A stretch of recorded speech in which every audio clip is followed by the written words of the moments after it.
Do you have shoulder pain when reaching overhead or even behind your back? It won't go away with just rest alone. Neither would it just go away with repeating the same exercises over and over again. In this video, I'm going to be showing you how to train your rotator cuff muscles that has helped many of my clients reduce their shoulder pain and improve function with exercises and key concepts so you know what to do, why it matters, and how to apply it. You can do these exercises anywhere and even think about rehabbing on the go, especially if you're busy. At the end of this video, I'm also going to be sharing with you one underrated tip to help your shoulders stay pain-free for the long haul. So stay tuned.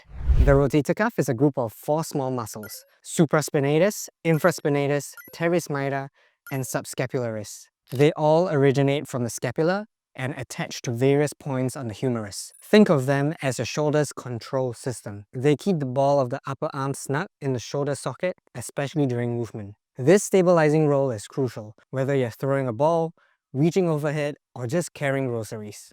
And when you get injured or even get that nagging pain that just doesn't seem to go away, or even just keeps coming back after a triggering activity, it is often due to the connective tissue surrounding the joints not being able to absorb the force or the external load that's being applied to it. So what we're trying to do during the rehab phase is to increase the load bearing capacity so that the connective tissues are able to absorb the external force or load. And how we achieve that is to consistently work through weaker areas within the rotator cuff muscle group or even the areas surrounding the rotator cuff muscles, and consistently work through these exercises with variation over the next 6 to 12 weeks depending on where you are at in your rehab phase. And the last thing that we want to do is to make sure that we are gradually increasing the intensity either by frequency, volume, or load, so that we can look to reduce the pain, improve the strength, and overall function. I've also created a progress tracking sheet, so if you'd like to download that to help you stay accountable, feel free to download it in the link in the description. Do take note that the body adapts to the movements that you use regularly, even those that you find difficult or uncomfortable, because if you don't use those positions, then you're going to lose it. And when you don't use it often, you're going to be exposing yourself to more risk or higher probability of getting injured in those difficult positions. Many people who I know who train regularly don't nearly put as much effort into training their connective tissues and joints compared to their muscles. And whenever I see them do any sort of training for connective tissues or joints, it's usually just for like warm-ups, or even when they get injured and they see the physio, then they start doing it. I would like to challenge you and your mindset to think about not waiting for pain to arise to actually train with rehab exercises. Think about how you can integrate them alongside your current training to maintain a healthy balance within your biological ecology.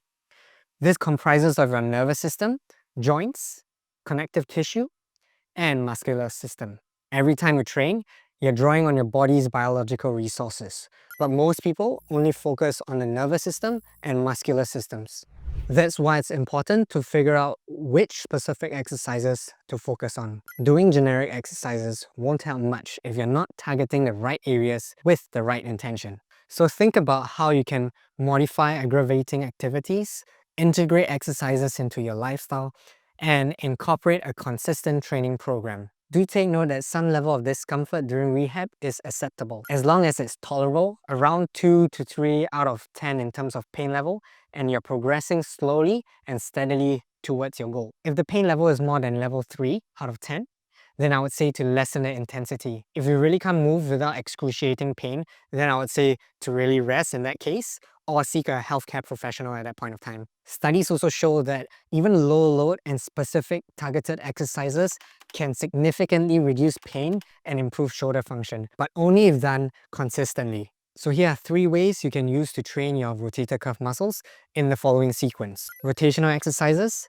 linear exercises, followed by movement or compound exercises. And the reason why we start with the rotational exercises is because it helps us to connect with the deepest tissues surrounding the joints, reactivate these tissues, and rebuild neuromuscular connections to use them more effectively. This training approach helps us to develop from the inside out, since every external movement that you do starts from the internal side of things, from the joints to connective tissues, then to your muscles to produce the movement. And to fully develop your shoulder strength and control, A joint-focused training program should also include isolation exercises that challenge multiple directions and angles. So every time you train your shoulders, think about how you can move your shoulders and put them in different orientations to work them in different lines and zones of tissues, from flexion to extension, abduction to adduction.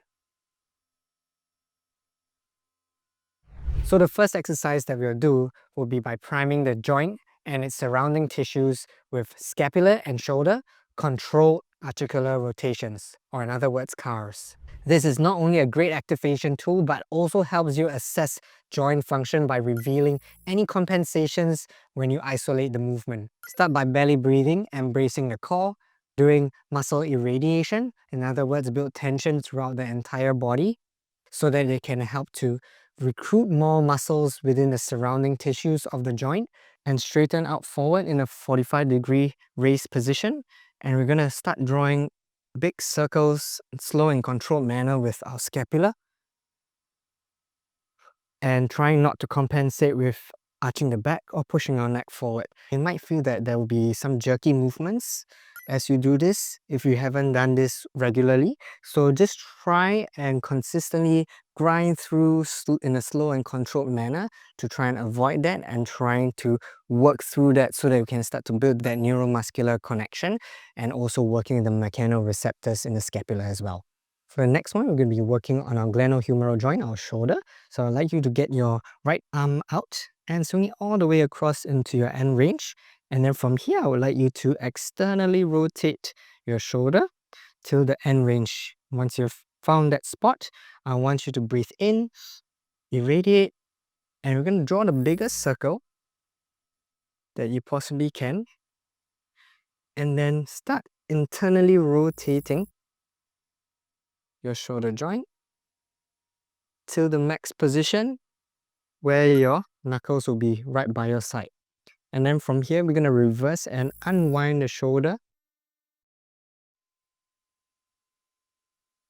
and right where we started in an external position. For the second exercise, we're going to be doing an isometric in external rotation, and that's going to help us target the infraspinatus and the teres minor, which are the deepest tissues that help us to connect to the shoulder joint. These are the key muscles that help us to externally rotate and stabilize the shoulder. And I really like doing isometrics because it helps to reinforce the connective tissues by redirecting the cellular focus away from contractile proteins like actin and myosin to focus on structural support, which is your connective tissues. When you're doing movement-based exercises, you're actually driving cellular focus into muscular structure. So we're going to be working on an isometric called PALS and rails, progressive angular isometric loading and regressive angular isometric loading. Basically working on the lengthened side of the tissue and the shortened side of the tissue. Ideally, you want to have a yoga mat as well as 2 yoga blocks. And if you don't have yoga blocks, you can always use books and stack them up accordingly to what you need. So I've set up one yoga block just below my elbow and one just below my hand. Why I have one here is so that I don't have that drop my elbow with that gap over here. Use this to level out on my shoulder.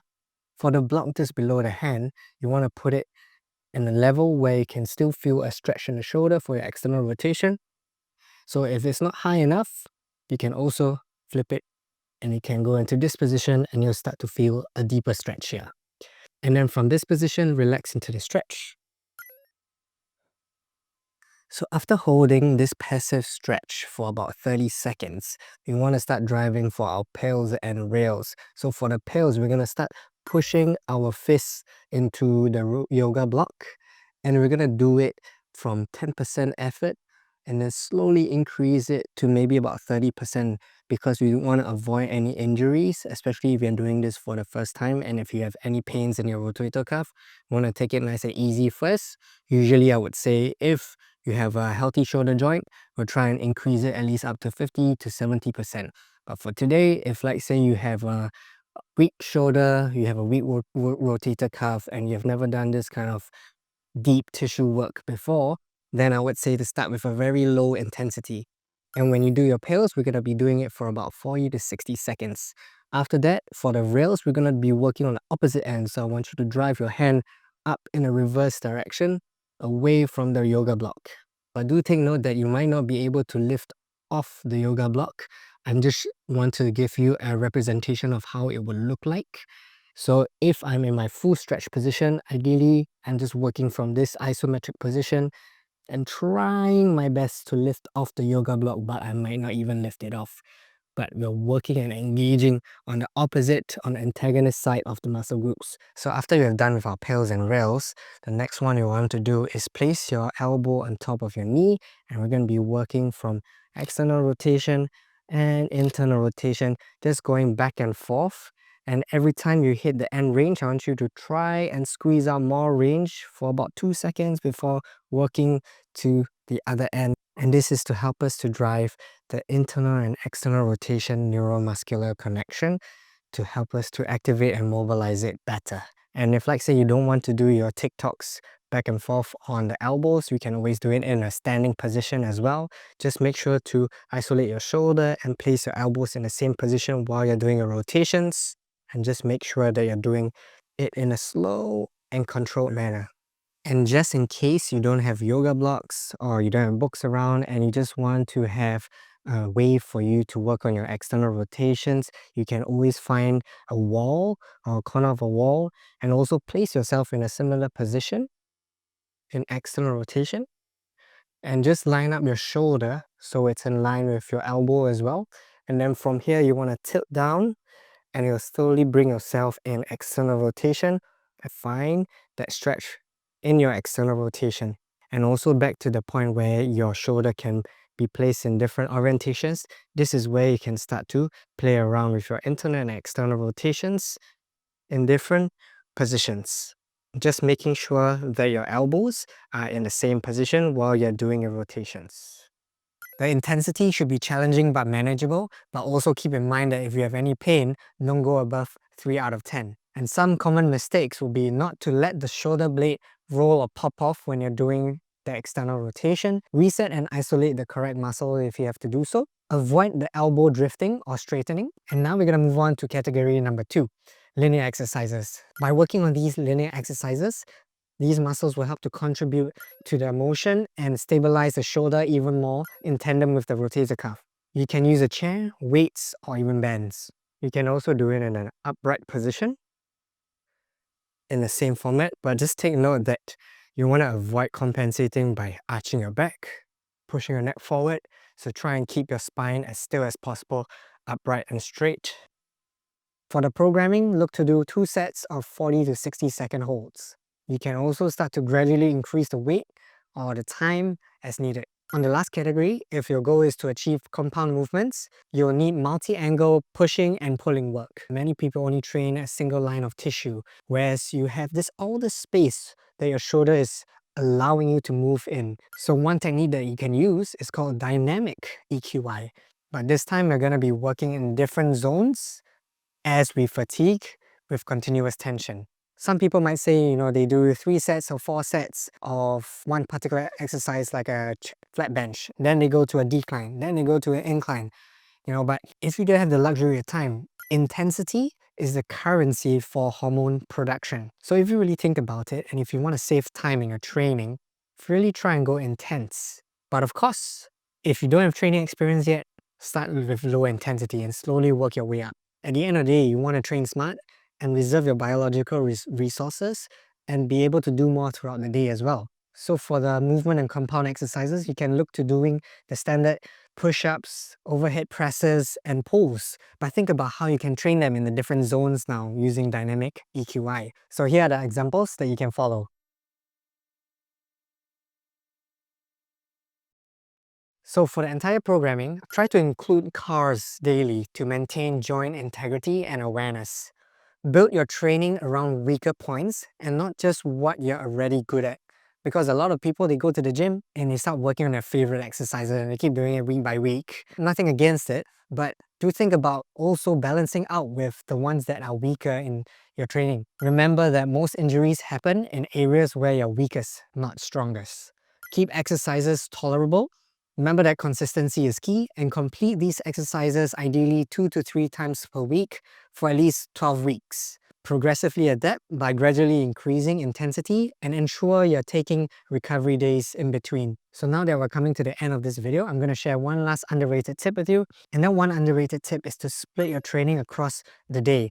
I'm not saying to have 1 hour blocks, but more so to kind of like piece out, category 1 or even just like 1-2 exercises in the morning and then afternoon, maybe in the evening. You don't have to have a catered 1 hour block just to do all the exercises that I've mentioned today in this video. Find ways to integrate these exercises into your lifestyle. Like say you're taking a 5-minute break from work or you're watching Netflix, watching TV.